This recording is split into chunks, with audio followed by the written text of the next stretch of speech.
to get started, our first half of the segment, we're going to be discussing business and branding. How to start your business as an artist, the main necessities that you need, which of course are management, you need an attorney, you need an agent, and you need a nice solid team to help you maneuver. So what we're going to do is we're going to ask a couple questions to our panelists on their insight on a few bullet points, and then we're going to allow the audience to actually ask our panelists a question that may have been on your mind in regards to the entertainment business. Is that all right with you guys?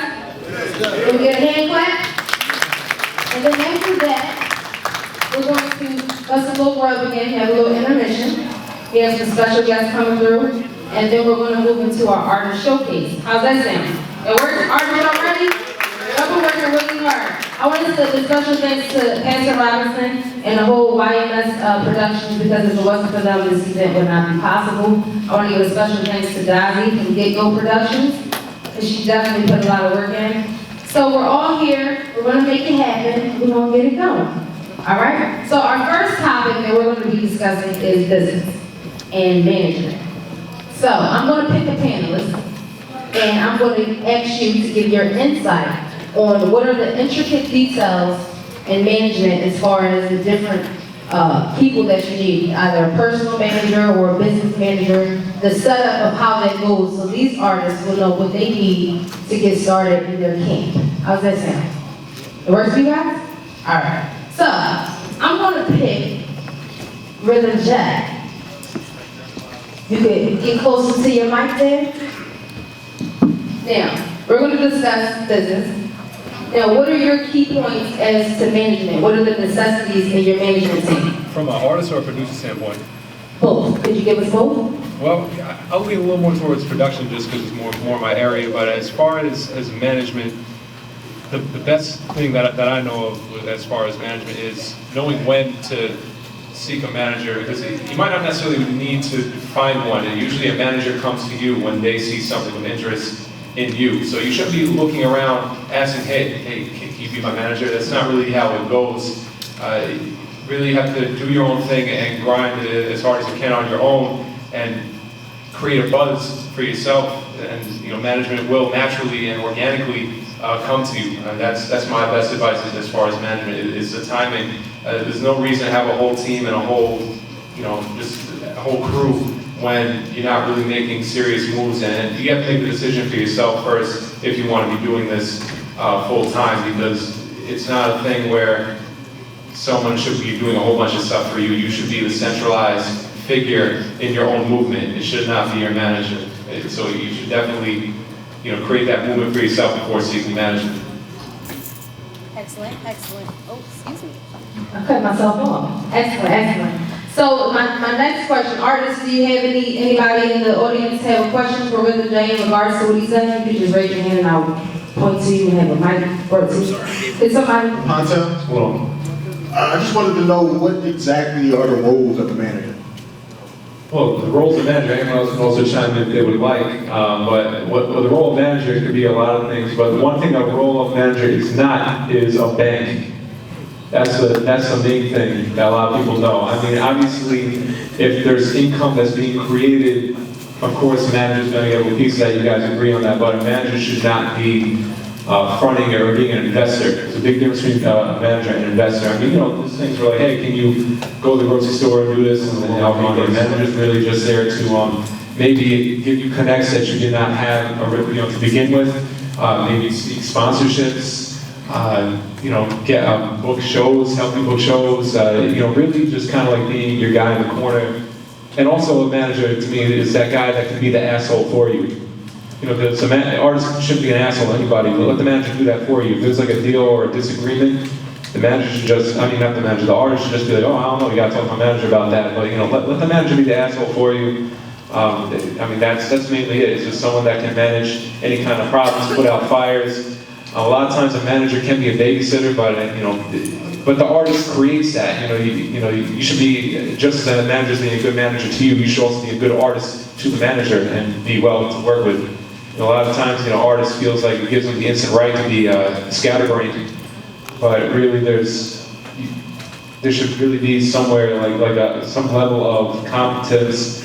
Because a lot of artists just throw their hands up and go, oh, it's not my responsibility. I don't have to think. I just have to perform. Like really, when you're speaking to important people in the game, you really gotta just get your etiquette up and know how to speak to people in general, not just go on stage and do your thing and rip the mic. You should really, also, get your conversationals up, just a little bit. Definitely. Gaga, is there anything that you would like to say as far as management and the different roles that managers are supposed to play? How about with a personal manager? What separates a personal manager from your business manager? What's the difference between that? I don't really know. You don't really have, it's going to be like a business manager or a road manager. I guess the road manager is more like a personal manager. That's the person that's going to be on the road, making sure you're good everywhere you're at. Per diem type of stuff, day-to-day stuff, and you might have somebody that may not travel with you as much, but they're handling more the business from the office or somewhere stationary. But a manager could be anybody. It could be one of your friends. A lot of times it could be somebody that just represents you because they was there at the moment when you came into a deal, or it might be somebody you acquire, through various shows, or somebody that reaches out to you, like Rhythm said. So, there's different types, but as long as you just have somebody that knows how to handle the business, knows the music business, and you should be all right. Thank you, Gaga. Ms. Sharon, Sarah J., what are your opinions on choosing your management team? How do you go about that? Do you suggest that it should be more personal, people that are close around you, such as family or friends, or people that you don't know that are in the business that know a little bit more than your family or friends? What do you suggest as far as picking a management team? I really deal with producer management, so that's my forte. When picking a manager, I think it's really important to find somebody that's really connected, okay? Because some managers, they don't know anybody in this business, they're quick to lock you into a contract, and then you'll be stuck and you can't move. So definitely pick somebody that's connected, have your paperwork straight, research the person, you know what I mean? Really check out, is that person who they say that they are? And just pick somebody that's really proactive, that's gonna grind hard for you, that's gonna have the motivation and drive that you have, so that you're not picking someone that's lazy and you're just sitting there for years. Understand? Hey, any questions since we want to take a break? Any questions in the audience? Ms. Terry Bird, we have a question?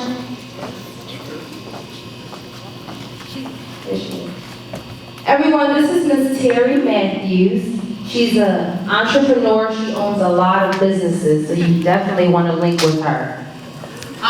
My experience for music management, I agree with the panel. I can talk from firsthand experience representing both Boyz II Men, Janet Jackson, and Usher for a period of time through a management company that my husband owned. I can assure you that management makes all the difference in the world. I will agree that managers are not a bank. I think the idea for young artists are that, you have a manager and, oh, I'm great at what I'm doing and I can sell all these records, where's the money, front the money for me, and that's not actually how it works. What should actually happen with a solid manager is that individual should have concept, should understand how the music business works. To second the lady on the panel. Not to cut you off, Terry, but the crowd back there, you want to stand up so they can really see who you are. I didn't want to cut you off, but okay. I want them to get some of this too. They should definitely be connected, as the young lady on the panel said. More importantly, like she said, locking you in a contract is a major deal. As an attorney, I can tell you myself that once you're locked in a contract, I've watched a lot of people try to walk out of contracts once they sign with a manager and they find out that this manager is actually no good. So definitely when you are selecting your management, it should be somebody not necessarily that you always agree with, but you have a great creative mind and you can work together. That's extremely important. Management is like a marriage and it is serious. This person should be able to take your career, develop your career, take you to the next level, and you should be able to participate in that. As the gentleman on the panel also said, you have to be smart. It is your business. That's what makes the difference between you as an one-hitter-quitter artist versus an artist who has some longevity and long-term with the ability to make profit in this business. So I would suggest to you that when you're looking for a manager, that you think about it the same way that you would look for a mate. Can you spend the rest of your career with this individual? That's a perfect way to end it. Let's give a hand clap for Miss Sherry Matthews. You guys can definitely link with her if you need an attorney for your entertainment company. Mr. Michael Nice, what is your experience in this business as far as management? You have the most experience here. Could you give some insight to these up-and-coming artists on how to maneuver as far as the whole management thing? The only reason I have more experience is because I'm a lot older than everybody else on the panel. But, you know, I have seen it all. And as soon as an artist thinks they have the talent, they're anxious to find somebody who's just going to manage them. But they don't check their background, they don't check and see whether that person can move them forward or not in the business. And just as you said, and I absolutely agree with you, you can have yourself a personal manager, a business manager, or this manager, and that manager. By the time you give percentages away, you'll have nothing left for yourself. So the first step, in my opinion, is you have to develop, and most people don't know this, but Will Smith does, and that is what's called a Q rating. The Q rating, most people don't even know what it is, but it's a recognizability factor. In other words, the more you get publicity, the more you get your name out there. And you have to accept that responsibility for yourself before you start depending upon somebody else to do it. Get your Q rating up there, all kinds of publicity, any way that you can. And then, and this I'm sure you will agree with too, when you sign an agreement with somebody, the normal agreement is generally 5 years, okay? Is that still holding true? Sometimes. Sometimes. But most people don't realize that they can put in what's called a goal-oriented contract. I am Mr. Michael Nice, but I hope you guys are taking notes on these important key words that he's using. And I hope that you will go back home and actually Google and research, because some of these things, I'm learning just as well as you guys. I'm an underground artist too, so I'm not here to dictate and tell you how to run business, but that's why I have these guys. And you're giving some really good stuff, so I had to make sure that you guys are really paying attention, because some of these words I've never ever heard of. Yeah, well, the very, very, very important thing when you sign a contract, you don't want to get a reputation to walking out on the contracts, as my respected attorney say. But put in there goal-oriented contracts. It says after the first year, for instance, you want the manager to be able to afford to make you money up to a certain level. In other words, it could be, I want to make $10,000, $15,000. And frankly, an attorney is important because they can give you the structure under which these kinds of agreements are made. Because if they don't reach those goals, okay, then you are free of your contract. You are not locked in for 5 years. Because obviously the manager didn't do the job they were supposed to do. So you can be out of your contract legally, and you won't get the reputation that you just walked out on the deal.